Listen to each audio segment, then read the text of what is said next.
معزز ناظرین السلام علیکم۔ سلطان محمد فاتح کے بولم 43 کے پارٹ 6 میں خوش آمدید۔ ایپیسوڈ کے شروع میں ہم دیکھتے ہیں جیو کے جانے کے بعد جندارلی سلطان سے کہتا ہے، میرے سلطان آپ نے بہت اچھا معاہدہ کیا ہے۔ بہرحال وہ اپنی مرضی سے کچھ نہیں کر سکتے تھے، مگر جندارلی کے بعد مکمل کرنے سے پہلے ہی سلطان پوچھتے ہیں اب آپ کو کیا پریشانی ہے جندارلی کہتا ہے، سلطان معظم ہم نے گلاٹا والوں کو اجازت دی ہے، میں نے جس محلے کا ذکر کیا تھا ہمیں وہاں جانا چاہیے، وہ ویٹیکن کا محلہ ہے۔ اب اگر انہیں اس معاہدے کا پتہ چل جائے گا تو وہ ناراض ہو سکتے ہیں۔ جندارلی کی بات سن کر سلطان کہتے ہیں پھر ہمیں انہیں انتظار نہیں کروانا چاہیے۔ دوسری طرف زگنوس پاشا شہاب الدین پاشا کے ساتھ موجود ہوتے ہیں اور کہتے ہیں آپ نے نوترس کے پیچھے 2 آدمی بھیجے تھے، کیا صورتحال ہے؟ شہاب الدین پاشا کہتے ہیں میں نے اس پر 2 پہرے دار مقرر کیے ہیں لیکن وہ مسلسل اپنے نشانات مٹا رہا ہے، میں ابھی سے کہہ رہا ہوں یہ نوترس کافر کسی چکر میں ہے۔ اس پر زگنوس پاشا کہتے ہیں مجھے بھی کچھ برا محسوس ہو رہا ہے شہاب الدین، اگر یہ میری مرضی پر ہوتا تو میں اب تک اس کی سانسیں کاٹ چکا ہوتا۔ شہاب الدین پاشا کہتے ہیں لیکن آپ جانتے ہیں کہ وہ ہمارے سلطان کے لیے کتنا اہم ہے، ہمارے سلطان بہتر جانتے ہیں۔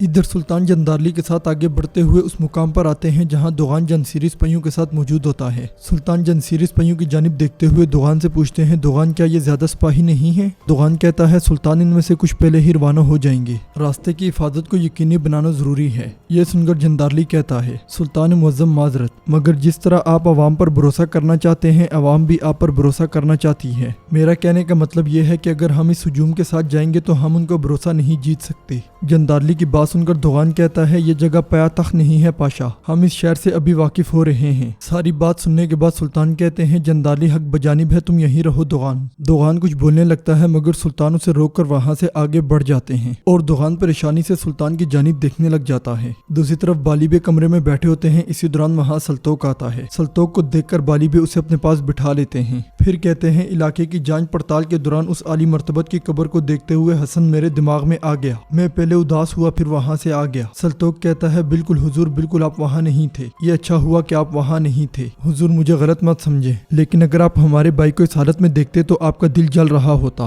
حضور آپ جانتے ہیں حسن میری جان اور میرا جگر تھا، وہ ہر وقت میرے دماغ میں ہوتا ہے، میں جیسے ہی اس کو بھولنے کے قریب پہنچتا ہوں وہ مجھے فوراً یاد آ جاتا ہے، میری آنکھیں اب دیدہ ہو جاتی ہیں۔ حضور میرا بھائی مختلف تھا، میرا بھائی باقیوں سے الگ تھا، میں اس کی یاد میں سب سے چھپ کر روتا ہوں۔ بالی بے کہتے ہیں دوستی اور بھائی چارہ ایسا ہی ہوتا ہے سلطوق تم روتے ہو مگر حسن چاہے گا کہ تم اس کی شہادت پر خوش رہو اور ہنسو۔ میں نے حسن سے تمہارے بارے میں وعدہ کیا تھا سلطوق، یہ اس کی وصیت ہے، زیادہ انتظار کرنا درست نہیں ہوگا۔ اس پر سلطوق کہتا ہے مجھے سمجھ نہیں آیا حضور حسن مجھے اپنی وصیت میں کیوں شامل کرے گا؟ جواباً بالی بے کہتے ہیں پرسکون ہو جاؤ سلطوق، حسن چاہتا تھا کہ تمہارے چہرے پر ہمیشہ مسکراہٹ ہو۔ حسن کہتا تھا کہ میرے سردار کا دل کسی پہ آ گیا ہے، انہیں کوئی راستہ دکھائیں تاکہ وہ اپنی پسندیدہ عورت تک پہنچ جائیں۔ یہ کہتے ساتھ ہی بالی بے اس لمحے کو یاد کرتے ہیں جب حسن نے ان سے کہا تھا میں اپنے سلطوق سردار کو اچھی طرح جانتا ہوں، وہ اپنی پریشانی آپ کو بھی نہیں بتا سکتے، اگر میں مر جاتا ہوں تو ان کا راز میرے ساتھ قبر میں چلا جائے گا۔ حضور اس لیے آپ جان لیں تاکہ میرے سلطوق آغا ہمیشہ مسکراتے رہیں۔ خیال کے بعد سلطوق روتے ہوئے کہتا ہے حضور میرے حسن کو دیکھیں، حضور میرے حسن کو دیکھیں، میں نے اس محبت کو اپنے دل میں دفن کر دیا ہے، میں نہیں چاہتا تھا کہ اس بارے میں کسی کو پتا چلے لیکن آپ یہ جان چکے ہیں۔ بالی بے کہتے ہیں تم خاموش رہے لیکن تمہارا بھائی حسن خاموش نہیں رہا، تو پھر حسن کی وصیت کو پایا تکمیل تک پہنچایا جائے گا، سلطوق تمہارا چہرہ حسن کے کہے کے مطابق مسکرائے گا۔ یہ کہتے ساتھ ہی بالی بے سلطوق کو گلے کے ساتھ لگا لیتے ہیں۔ ادھر سلطان جندارلی اور اپنے محافظوں کے ساتھ آگے بڑھ رہے ہوتے ہیں۔ جندارلی آگے بڑھتے ہوئے ادھر ادھر دیکھ رہا ہوتا ہے اور سلطان کہتے ہیں فتح کے بعد سب سے اہم یہ ہے کہ لوگ ہم پر بھروسہ کریں، بھروسہ مند لوگوں سے برائی نہیں آتی، ان کی طرف سے غداری نہیں آتی، مثلا جیسے آپ اور میں، ہم شاید تقسیم میں پڑ چکے ہوں لیکن آپ جانتے ہیں میرا آپ پر بھروسہ کامل ہے کیونکہ میری آپ سے کوئی دشمنی نہیں ہو سکتی۔ سلطان کی بات سن کر جندارلی انہیں ایک دم سے روکتے ہوئے کہتا ہے رک جائے میرے سلطان، پھر اپنے سامنے والے گھر کی جانب دیکھتے ہوئے کہتا ہے ہم جہاں جا رہے ہیں وہاں اورحان ہمارا انتظار کر رہا ہے، وہ جال بچھا کر آپ کی جان لینا چاہتا ہے۔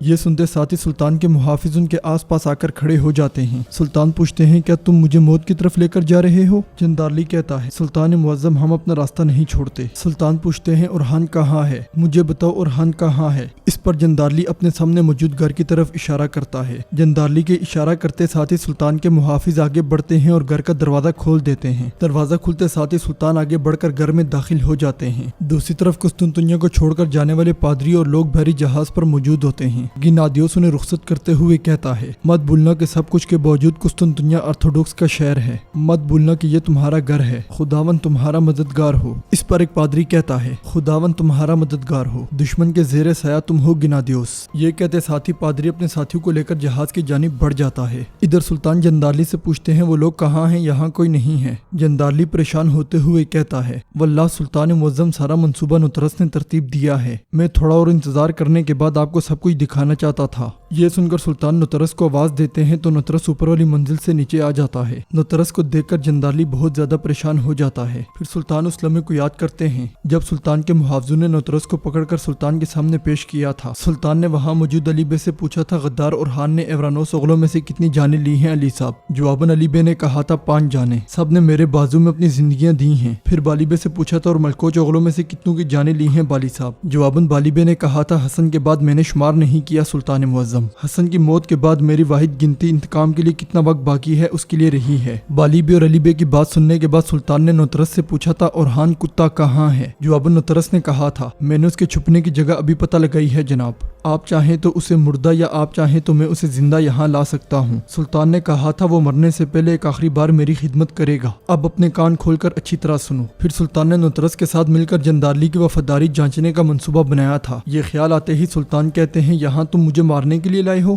یا نطرس اور اورحان مجھے دینے کے لیے؟ اس پر جندارلی کہتا ہے ہرگز نہیں میرے سلطان، ہرگز نہیں، اگر میری نیت خراب ہوتی تو میں آپ کو اس گھر کے بارے میں نہ بتاتا۔ یہ سن کر سلطان کہتے ہیں جندارلی تم نے مجھے گمراہ نہیں کیا، میرے اعتماد کو ٹھیس نہیں پہنچائی، سلامت رہو۔ جواباً جندارلی کہتا ہے آپ بھی سلامت رہیں سلطان معظم۔ پھر پوچھتا ہے اچھا تو اورحان وہ کہاں بھاگ گیا ہے؟ سلطان کہتے ہیں میرے غضب سے کون بھاگ سکتا ہے کہ اورحان بھاگ جائے۔ دوسری طرف قسطنطنیہ کو چھوڑ کر جانے والے لوگ جہاز میں سوار ہو رہے ہوتے ہیں۔ پادری آیا صوفیہ کی جانب دیکھتے ہوئے کہتا ہے ہم واپس آئیں گے آیا صوفیہ، ہم واپس آئیں گے عظیم قسطنطنیہ، ہم ضرور واپس آئیں گے۔ اورحان اور احسان بھی بھیس بدلے ہوئے جہاز کے اندر بیٹھے ہوتے ہیں۔ اورحان اس لمحے کو یاد کرتا ہے جب اس نے گھر میں داخل ہونے والے محافظوں کی جانب دیکھتے ہوئے پوچھا تھا یہ ویرک محافظ ہے نا احسان؟ جواباً احسان نے کہا تھا ہاں میرے سلطان ایسا ہی ہے، انہیں نطرس نے بھیجا ہے۔ مگر اگلے ہی لمحے اورحان نے ایک محافظ کے ہاتھ پر انگوٹھی دیکھتے ہوئے کہا تھا کافر سرما کب سے انگوٹھی پہننے لگے ہیں احسان؟ احسان کے منہ سے بھی بے ساختہ نکلا تھا یہ جنسیری سپاہی ہیں میرے سلطان۔ اورحان نے کہا تھا ہم جال میں پڑ گئے ہیں احسان، نطرس لومڑ ہے اور جندارلی بیڑیا، وہ ہمیں اس دسترخوان پر بھیڑ کا بچہ بنانا چاہتے ہیں۔ اس پر احسان نے پریشان ہوتے ہوئے پوچھا تھا اب ہم کیا کریں گے؟ جواباً اورحان نے کہا تھا پادری کو موریا لے کر جانے والے جہاز پر چڑھ کر یہ شہر چھوڑیں گے، ہمیں یہاں سے نکلنا ہوگا۔ خیال کے بعد احسان اورحان سے کہتا ہے